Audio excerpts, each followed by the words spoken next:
گھر کی فریج بھرنے والوں اور گھر کی فریج بھرنے کے لیے قربانی کرنے والوں، یا لوگوں کی جھوٹی شہرت کے لیے قربانی کرنے والوں، ذرا ہوش کے ناخون لو۔ یہاں تو جانور کی گردن پہ چھری ہے، وہاں تو اس نے اپنی گردن کٹائی۔ اللہ فرمائے گا تو جھوٹا ہے، بہادر کہلانے کے لیے شہید ہوا تھا، جس کے لیے تو نے یہ کام کیا تھا جا کے ان سے صلہ حاصل کر، آج تیرے لیے میرے پاس کچھ نہیں ہے۔ اور اللہ فرشتوں سے کہے گا اس بدبخت کو گھسیٹ کر کے جہنم میں لے جاؤ۔ میں یہ نہیں کہتا کہ قربانی کا گوشت گھر میں رکھنا جائز نہیں، پورا بھی رکھ سکتے ہو، لیکن اللہ کے لیے تو کوئی قربانی کرے۔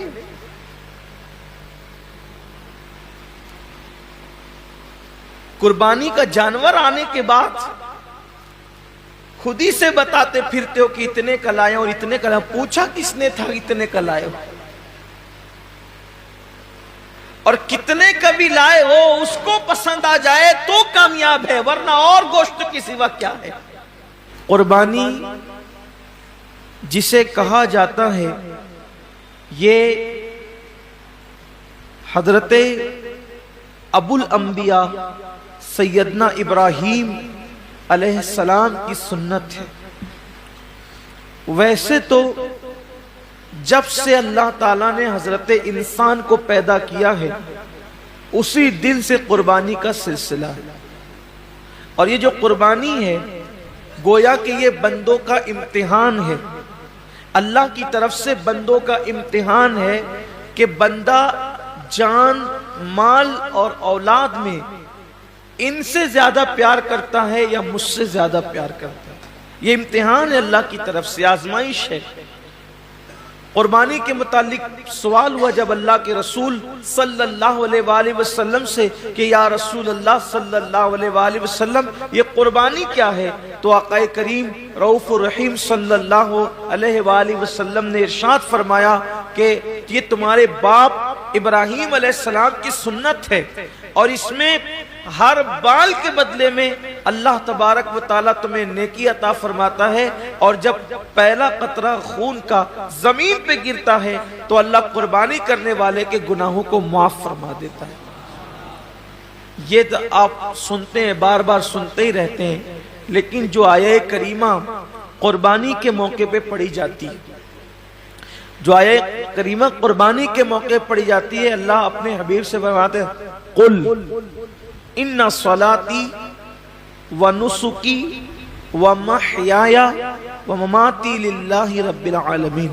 اے محبوب آپ فرما دیں کہ میری نماز، میری قربانیاں، حتیٰ کہ میرا جینا اور میرا مرنا سب اللہ کے لیے۔ اصل بات یہ آتی ہے اس دور میں کہ قربانی اللہ کے لیے ہونا چاہیے، قربانی بلکہ قربانی ہی نہیں، ہر کام اللہ کے لیے ہونا چاہیے۔ لیکن کل تک شادیوں میں دکھاوا تھا، کل تک ظاہری اعمال میں دکھاوا تھا، اور اب لوگوں کے یہاں عبادت میں بھی دکھاوا پیدا ہو گیا، اور خاص طور پر قربانی کے موقع پر یہ چیزیں زیادہ دیکھنے میں آتی ہے کہ لوگ دکھاوا زیادہ کرتے ہیں، اور لوگ اس پر گفتگو کرتے ہیں کہ اس کا جانور اتنے میں آیا اور اس کا جانور اتنے میں آیا۔ آپ جانور کتنے کا لاتے ہیں یہ اللہ کے نزدیک اہم نہیں ہے، آپ جانور کتنے کا لاتے ہیں یہ اللہ کے نزدیک اہم نہیں ہے، آپ جانور کیوں لا رہے ہیں یہ اللہ کے نزدیک اہم ہے۔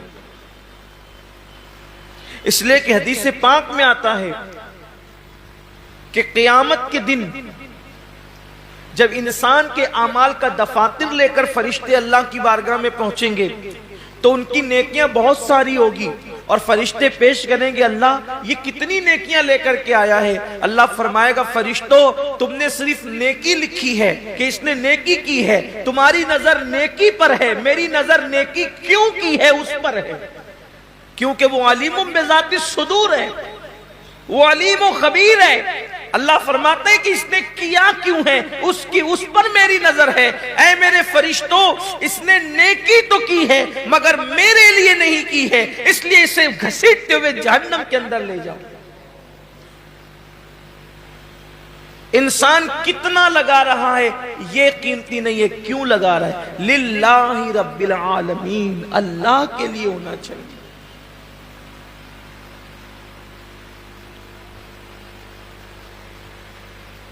ایک مقام پر قرآن کہتا ہے کہ اللہ کے بارگاہ میں تمہارا خون اور گوشت نہیں پہنچتا قربانی کا۔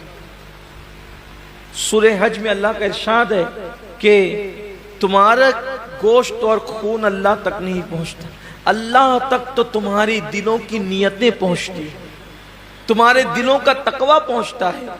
میرے پیارے آقا صلی اللہ علیہ وسلم کے پیارے دیوانوں، آج کل قربانی اللہ ماشاءاللہ اس لیے بھی لوگ کرتے ہیں کہ گوشت کھانے ملے گا۔ گوشت تو ملنا ہی ملنا ہے، گوشت نے جانا کہاں ہے؟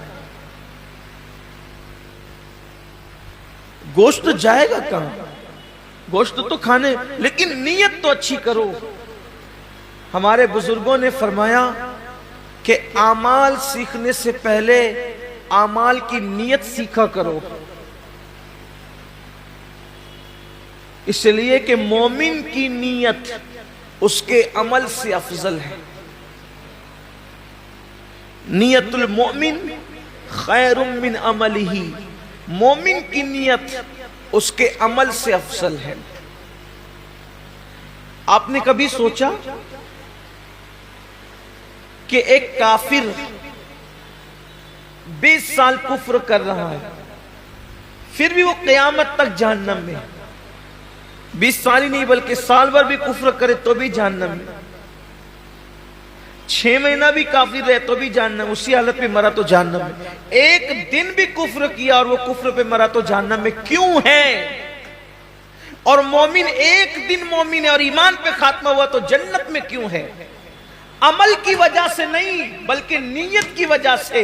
کافر کفر پر اس لیے مرا کہ جب تک زندہ رہتا کفر پر رہتا، اس لیے ہمیشہ جہنم میں نیت کی وجہ سے، اور مومن جنت میں اس لیے ہے کہ جب تک دنیا میں رہتا ایمان پر رہتا، ایمان پر رہنے کی نیت اس کو ہمیشہ جنت میں رکھ رہی ہے۔ یہ انسان کی نیت کی اہمیت ہے، یہ انسان کی نیت کی اہمیت ہے کہ رہا تو ایک دن ایمان پر مگر نیت بھی ہمیشہ ایمان پر رہے گا، اس لیے ہمیشہ کی ایمان پر رہنے کی نیت اس کو ہمیشہ جنت میں رکھے گی، اور اس کو ہمیشہ کفر پر رہنے کی نیت اس کو ہمیشہ جہنم کے اندر رکھے گی۔ پتہ چلا کہ نیتوں پر اجر ملتا ہے۔ تو آج مومنوں کو، مسلمانوں کو نیت درست کرنے کی، جانور خریدو تو کتنا گوشت نکلے گا یہ دیکھ کر مت خریدو، بلکہ یہ اللہ کے نزدیک قبول ہوگا یا نہیں قبول ہوگا یہ دیکھ کر کے خریدو۔ آج گوشت ہی سب کچھ ہو گیا، اس لیے قربانی کی جو برکتیں ملنی چاہیے وہ برکتیں نصیب نہیں ہو رہی ہیں۔ آج میں تھوڑا سا اس پر گفتگو کرنا چاہتا ہوں نیت پر۔ نیت کا بڑا عمل دخل ہے، جیسی نیت ہوگی، آپ نے سنا ہوگا جیسی نیت ہوگی ویسی برکت ہو۔ اور صرف قربانی ہی نہیں بلکہ سیکھ لیجئے کہ جو بھی عمل کرو اس میں نیت اچھی رکھو، اللہ کے لیے کرو، اللہ کو راضی کرنے کے لیے، کوئی اور نیت نہ ہو، خدا کی رضا ہو، رضا الہی کے لیے۔ حدیث پاک میں آتا ہے کہ بنی اسرائیل میں ایک شخص تھا، وہ راستے سے جا رہا تھا، اس نے راستے سے جاتے ہوئے ایک ٹیلا دیکھا، تو لوگ شاید محتاج تھے اس دور کے یا اس علاقے کے، اس نے سوچا کہ کاش اگر میرے پاس ٹیلے جتنا سونا ہوتا تو میں محتاجوں میں تقسیم کر دیتا۔ یعنی اس نے دل میں نیت کی، بس اللہ نے اس دور کے نبی پہ وحی فرمائی، اس سے کہہ دو کہ یہ ٹیلا سونا خیرات کرنے کا ثواب پا چکا،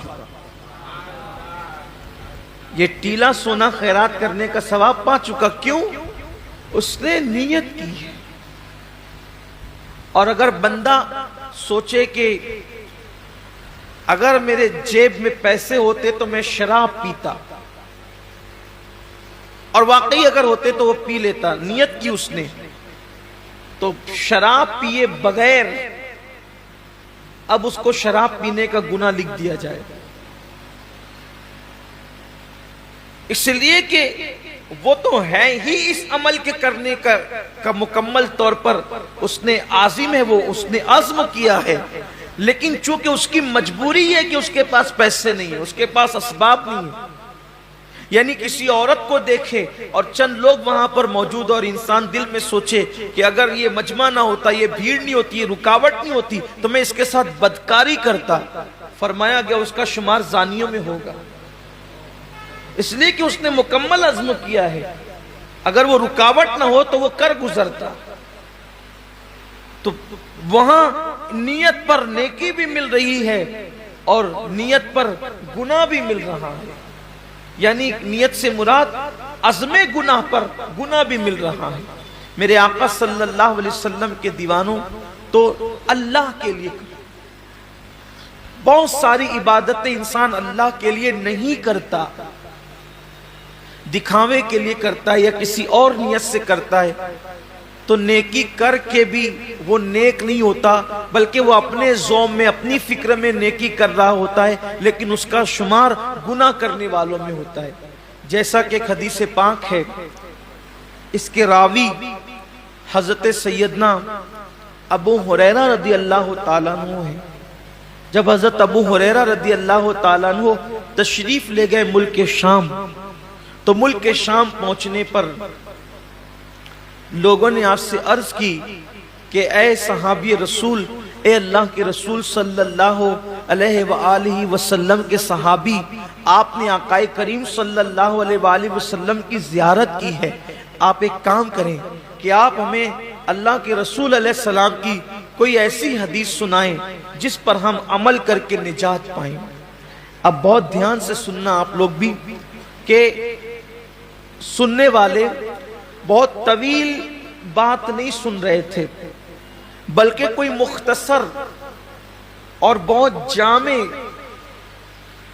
انہیں کوئی مضمون چاہیے تھا۔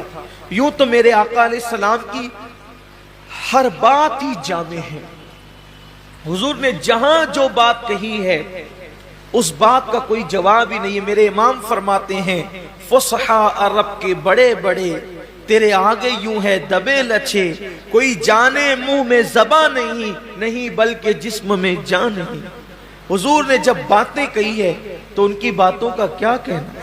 آج بھی آقا علیہ السلام کی حدیث پڑھی جاتی ہے تو انسان پر ایک عجیب سا کیف چھا جاتا ہے۔ جب دوسروں کی زبان سے گفتگو مصطفیٰ سنی جاتی ہے تو ایسا کیف آتا ہے، جب وہ اپنی زبان سے خود اپنی بات کرتے ہوں گے تو اس وقت تو کیف و سرور کا عالم کیا ہوتا ہوگا۔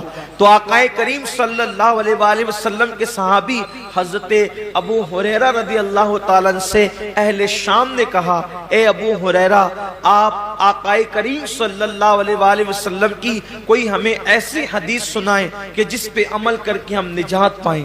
اب یعنی کہ سنا تو بہت تھا حضرت ابو ہریرہ نے، لیکن اب کوئی ایسی روایت اس میں سے نکالنا ہے جو مختصر بھی ہو اور لوگوں کے لیے راہ نجات بھی ہو۔ اللہ اکبر۔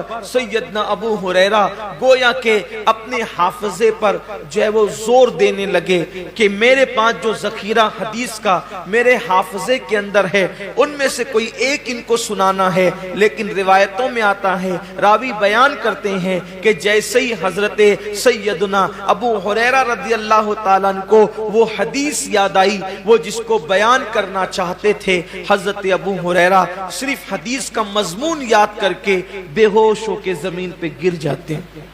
امام غزالی رحمت اللہ علیہ لکھتے ہیں کہ مضمون حدیث یاد کر کے حضرت ابو ہریرہ زمین پہ گر گئے۔ جب آپ کو ہوش آیا، لوگوں نے پوچھا اے ابو ہریرہ کیا بات ہے؟ حضرت ابو ہریرہ فرماتے ہیں جس حدیث کو سننے کی تم بات کرتے ہو اس کا مضمون میرے ذہن میں آیا تو اسی لیے مجھ پر غشی طاری ہو گئی، اور پھر اب حضرت سیدنا ابو ہریرہ رضی اللہ تبارک و تعالی عنہ حدیث بیان کرتے ہیں۔ حضرت ابو ہریرہ رضی اللہ تعالیٰ فرماتے ہیں اے اہل شام، تم میرے نبی کا فرمان سننا چاہتے ہو تو سنو، قیامت کے دن کے بارے میں ہم سب کے آقا و مولا مصطفیٰ جان رحمت صلی اللہ علیہ وآلہ وسلم نے فرمایا کہ سب سے پہلے قیامت کے دن اللہ تعالیٰ 3 لوگوں کا حساب لے گا۔ قیامت کے دن سب سے پہلے کتنوں کا حساب ہوگا؟ 3 لوگوں کا۔ اور اللہ کے رسول علیہ السلام نے فرمایا کہ شہید، جو شہید ہوا تھا، یعنی جس نے جام شہادت نوش کیا تھا، شہادت سے بڑھ کر کوئی عمل ہو سکتا ہے؟ اس لیے کہ شہید وہ ہوتا ہے جس نے اپنی جان اللہ کے لیے ختم کر دی، یعنی جان ہی دے دی اس نے۔ شہید نے، قربانی میں تو ہم جانور کی گردن پہ چھری چلاتے ہیں، شہید نے تو اللہ کے لیے اپنی گردن پیش کر دی، شہید نے اپنی گردن پیش کر دی۔ سب سے پہلے شہید آئے گا اور اللہ تبارک و تعالیٰ اس شہید کو اپنی نعمتیں یاد دلائے گا، اور نعمتیں یاد دلا کر کے اللہ تعالیٰ جب اس کو اپنی نعمتیں یاد دلائے گا تو پوچھے گا اے میرے بندے، میں نے تجھے اتنی نعمتیں دی، اب بتا تو نے میرے لیے کیا کیا؟ شہید عرض کرے گا مولا تو جانتا ہے کہ تو نے مجھے نعمت دی تو میں نے تیرے لیے اپنی جان قربان کر دی، گلا کٹا دیا، گردن کٹا دیا اور میں شہید ہو گیا، میں نے جان دے دی تیرے لیے۔ اللہ فرمائے گا تو جھوٹا ہے، اللہ فرمائے گا تو جھوٹا ہے، تو نے اس لیے گردن نہیں کٹائی تھی کہ میں راضی ہو جاؤں، بلکہ تو نے اس لیے گردن کٹائی تھی تاکہ لوگ تجھے بہادر کہیں، لوگ تجھے بہادر کہیں، بہادر کہلانے کی وجہ سے تو نے یہ کام کیا تھا، سو وہ لوگوں نے تجھے کہہ دیا اور میں نے تجھے بہادر کہلوا دیا، اس لیے آج تیرے لیے میرے پاس نہیں ہے کچھ، اور تو نے جس کے لیے عمل کیا تھا اب جا کر کے ان سے صلہ حاصل کر لے۔ گھر کی فریج بھرنے والوں اور گھر کی فریج بھرنے کے لیے قربانی کرنے والوں، یا لوگوں کی جھوٹی شہرت کے لیے قربانی کرنے والوں، ذرا ہوش کے ناخون لو۔ یہاں تو جانور کی گردن پہ چھری ہے، وہاں تو اس نے اپنی گردن کٹائی۔ اللہ فرمائے گا تو جھوٹا ہے، بہادر کہلانے کے لیے شہید ہوا تھا، جس کے لیے تو نے یہ کام کیا تھا جا کے ان سے صلہ حاصل کر، آج تیرے لیے میرے پاس کچھ نہیں ہے۔ اور اللہ فرشتوں سے کہے گا اس بدبخت کو گھسیٹ کر کے جہنم میں لے جاؤ۔ میں یہ نہیں کہتا کہ قربانی کا گوشت گھر میں رکھنا جائز نہیں، پورا بھی رکھ سکتے ہو، لیکن اللہ کے لیے تو کوئی قربانی کرے۔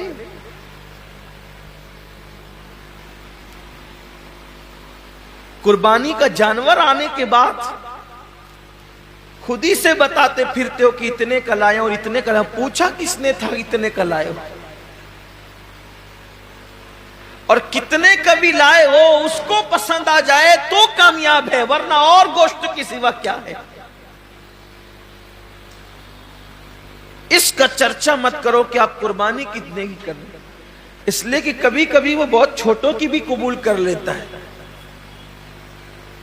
بہت چھوٹی قربانیاں بھی وہ قبول کر لیتا ہے، وہ بہت بڑی بڑی بھی رد کر دیتا ہے۔ اللہ کے رسول صلی اللہ علیہ وآلہ وسلم نے ایک جنگ کے موقع پر صحابہ سے فرمایا کہ آج اسلام کو پیسوں کی اور چندے کی ضرورت ہے، سو لاؤ۔ اللہ نے جس کو جتنی حیثیت دی۔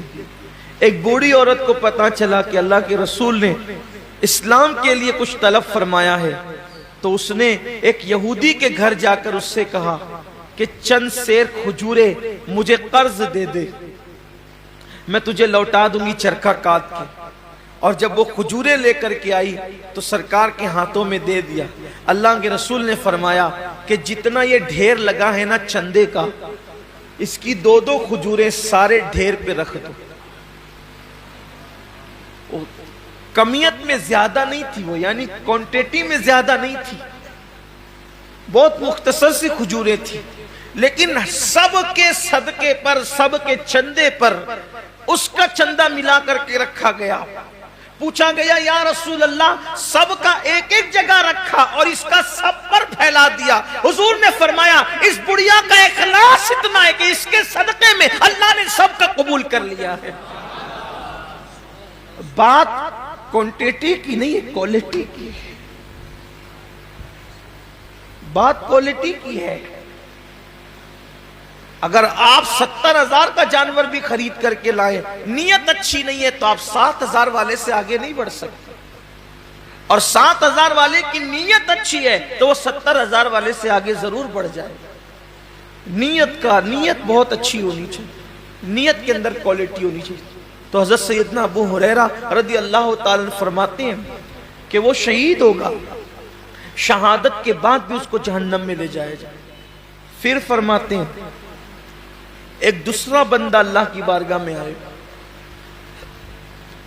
اور آنے کے بعد وہ بندہ جب حاضر ہوگا تو اللہ رب العزت اس کو اپنی نعمتیں یاد دلائے گا. اور جب اللہ تعالیٰ اس کو اپنی نعمتیں یاد دلائے گا تو اللہ فرمائے گا کہ بندے تو نے میرے لیے کیا کیا؟ تو وہ جواب دے گا مولا میں نے علم حاصل کیا، علم پڑھا، اور علم سے میں نے خوب خدمت کی، تلاوت قرآن کی اور پڑھا پڑھایا، سب کچھ کیا، اپنا وقت دیا، وقت لگایا. اللہ فرمائے گا تو جھوٹا ہے، تو اس لیے تقریریں کرتا تھا، علم پڑھاتا تھا، خطابت کرتا تھا، تلاوت کرتا تھا کہ لوگ تجھے عالم کہے، قاری کہے، سو تجھے کہلوا دیا گیا. آج تیرے لیے ہمارے پاس کچھ نہیں ہے، جن کے لیے کیا تھا انہی سے صلہ مانگ. اور اللہ فرمائے گا اس کو بھی منہ کے بل گھسیٹتے ہوئے جہنم میں لے جاؤ. یعنی جس نے علم پڑھایا تھا، رات رات بھر مطالعہ کیا تھا، دن بھر لوگوں کے درمیان جا کر کے علوم حاصل کیے تھے، علم حاصل کیا تھا، لوگوں کے پاس سیکھا بھی تھا، سکھایا بھی تھا، تلاوتیں بھی کی تھی، لیکن اس کو وہاں کوئی صلہ نہیں ملے گا، اس لیے کہ اللہ کی رضا نہیں تھی، نیت اچھی نہیں تھی. آج آپ دیکھیں کہ ہماری نیتیں کہاں تک مخلص ہیں، ہماری نیتوں میں کہاں تک اخلاص ہے. قرآن تو کہہ رہا ہے وَمَحْيَايَ وَمَمَاتِي لِلَّهِ رَبِّ الْعَالَمِينَ کہ جینا بھی اللہ کے لیے اور مرنا بھی اللہ کے لیے. یہاں تو چند تھوڑی بہت عبادت بھی اللہ کے لیے نہیں کر سکتے، بلکہ حد تو یہ ہے کہ لوگ جنازے میں بھی جاتے ہیں تو اللہ کے لیے نہیں جاتے. حد تو یہ ہے کہ لوگ الیاذ باللہ جمعہ کی نماز میں بھی آتے ہیں تو لوگ سوچتے ہیں کہ کچھ لوگ مجھے دیکھ لیں کہ میں بھی مسجد میں آیا.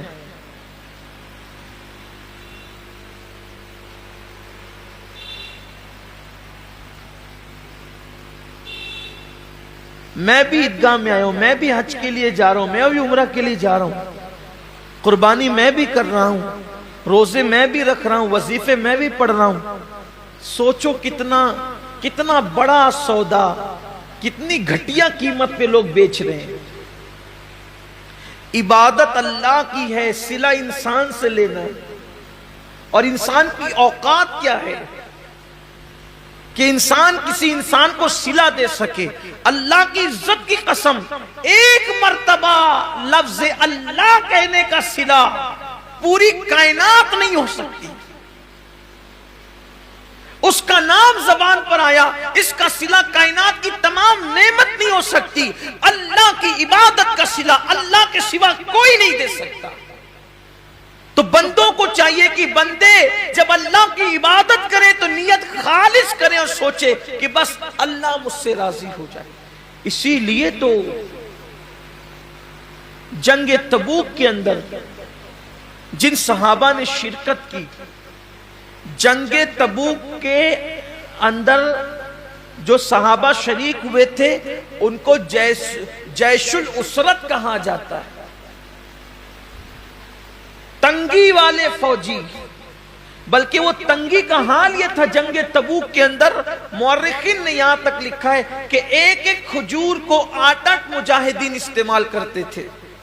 سیدنا فاروق اعظم کے حوالے سے بیان ہوتا ہے کہ وہ ان کی باری جب آتی تھی کھجور کھانے کی تو چوس کر کے دوسرے کو دے دیتے تھے، کھاتے نہیں تھے کہ ایک کھجور نے تو 8 لوگوں نے استعمال کرنا ہے تو آخر ملے گا کتنا، تو چوس کے دے دیتے تھے اور پانی پہ اکتفا کرتے تھے۔ سفر لمبا، فوجی زیادہ، تنگی ہے، حتیٰ کہ جانوروں کو باندھنے کے لیے رسیاں نہ تھی تو کچھ خواتین نے اپنی چوٹیاں بھی کاٹ کر کے دے دی کہ اس بالوں کی رسی بنا کر کے جانور کو باندھ دینا۔ یہی وہ جنگ ہے جس میں صدیق اکبر نے پورا مال لا کے دیا، حضرت فاروق اعظم نے آدھا مال لا کر کے دیا۔ بڑی تفصیل ہے جنگ، بہت دشواری والا سفر تھا جنگ تبوک کا۔ ایک صحابی نے اپنے ساتھیوں کو بتایا، توجہ کریں صحابہ کا اخلاص، ایک صحابی نے اپنے ساتھیوں کو بتایا کہ جب اللہ کے رسول کے ساتھ تبوک میں چلے تھے تو بہت دشواریاں تھی، سفر میں جگہ جگہ کٹھنائیاں تھی۔ یہ تو ان کی زبان سے نکل گیا سفر تبوک کی مشکلات، لیکن اسی بتانے پر پوری زندگی روتے تھے کہ میں نے کیوں بتایا، سفر تبوک کی مشکلات کیوں بتایا، سفر تبوک کی تکلیفیں کیوں بتایا، سفر تبوک کی مصیبتیں کیوں بتایا۔ لوگ کہتے ہیں آپ نے لوگوں کی ترغیب کے لیے بتا دیا کہ ہم نے اتنی مصیبتیں اٹھائی سفر تبوک میں تاکہ لوگوں کو بھی جذبہ پیدا ہو کہ وہ دین کی راہ میں تکلیفیں اٹھائیں۔ فرماتے ہیں میں اس پر ڈرتا ہوں کہ میں نے جو سفر تبوک کی تکلیفیں بتائی ہے اللہ مجھ سے ناراض ہو کر کے میرا وہ سفر رد نہ کر دے اور اس کا اجر اللہ تعالیٰ ضائع نہ کر دے۔ یہ ان کا اخلاص تھا، یعنی اللہ کی راہ میں وہ جو مصیبتیں اٹھاتے تھے اس کو بھی کسی سے بیان کرنے کو خلاف ادب تصور کرتے تھے۔ اللہ کے لیے جو کیا وہ اس کو چھپانا ہی چاہتے تھے، اللہ کے لیے جو کیا وہ اس کو پردے ہی میں ڈالنا چاہتے تھے تاکہ ان کا اجر ضائع نہ ہو۔ اور یہاں تو حال یہ ہے کہ کیا اللہ کے لیے ہے اور اس کی تشہیر تو ہونی ہی چاہیے۔ ابھی آپ دیکھیے گا کہ قربانیوں کے جانوروں کی تصویریں بھی واٹس ایپ پر آئے گی،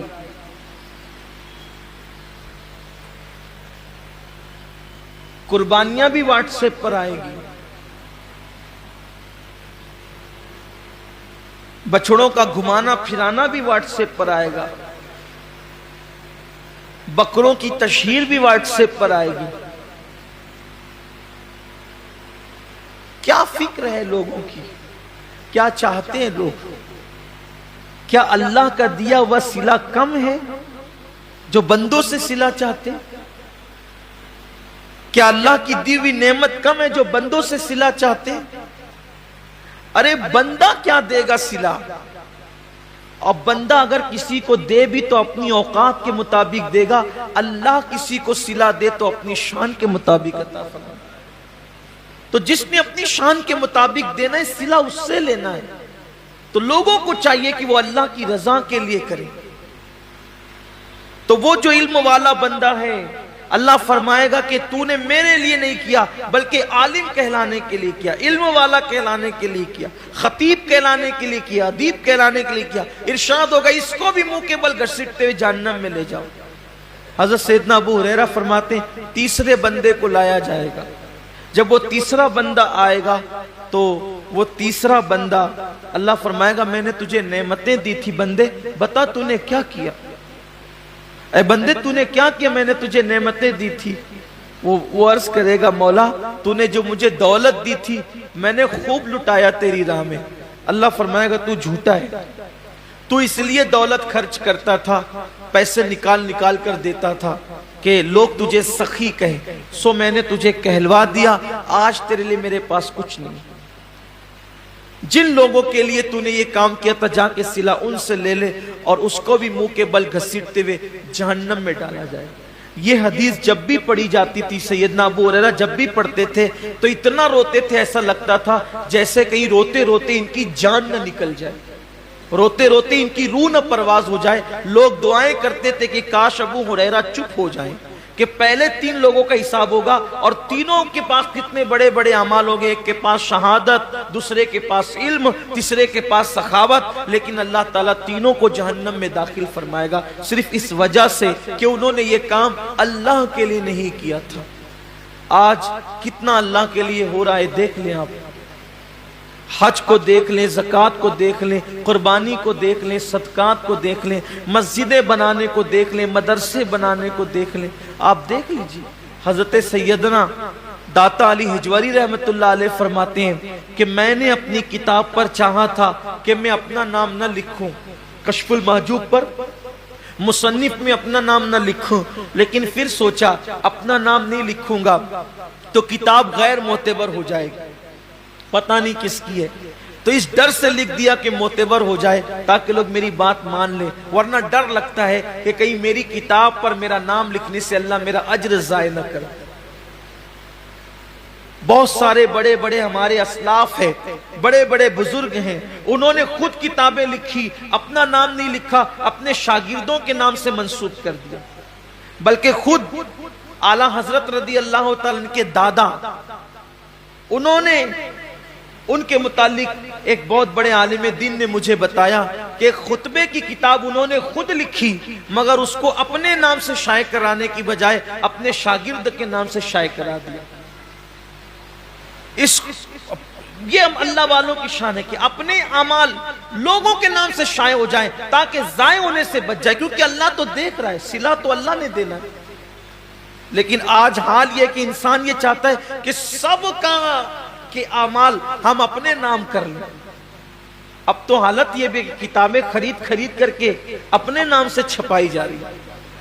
لوگ لکھنے والے باصلاحیت لوگوں کو اللہ ماشاءاللہ پیسے دے دیتے اور وہ مسودہ خرید لیتے ہیں اور اپنے نام سے شائع کرا دیتے.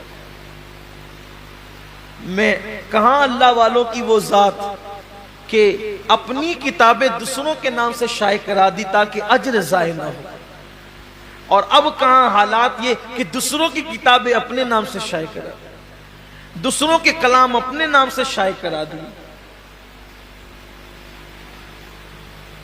اس کا مطلب اخلاص رخصت ہو رہا ہے. لوگوں کے نزدیک اللہ کی رضا کی اہمیت نہیں رہ گئی، لوگوں کے نزدیک رضا الہی کی اہمیت نہیں رہ گئی. اور اللہ رب العزت اپنے محبوب سے فرما رہا ہے وَمَحْيَايَ وَمَمَاتِي لِلَّهِ رَبِّ الْعَالَمِينَ. حبیب اعلان کر دیے کہ زندگی بھی خدا کے لیے ہے اور موت بھی خدا کے لیے. اور یاد رکھنا، اپنی گفتگو کو سمیٹتے ہوئے کہہ رہا ہوں، جس کام میں اللہ کی رضا ہوگی یا اللہ کی رضا کی نیت ہوگی، جس کام میں اخلاص ہوگا، اس کام میں اللہ رب العزت کی رضا شامل ہوگی، تو اس میں اللہ کی طاقت اور قوت بھی شامل ہوگی.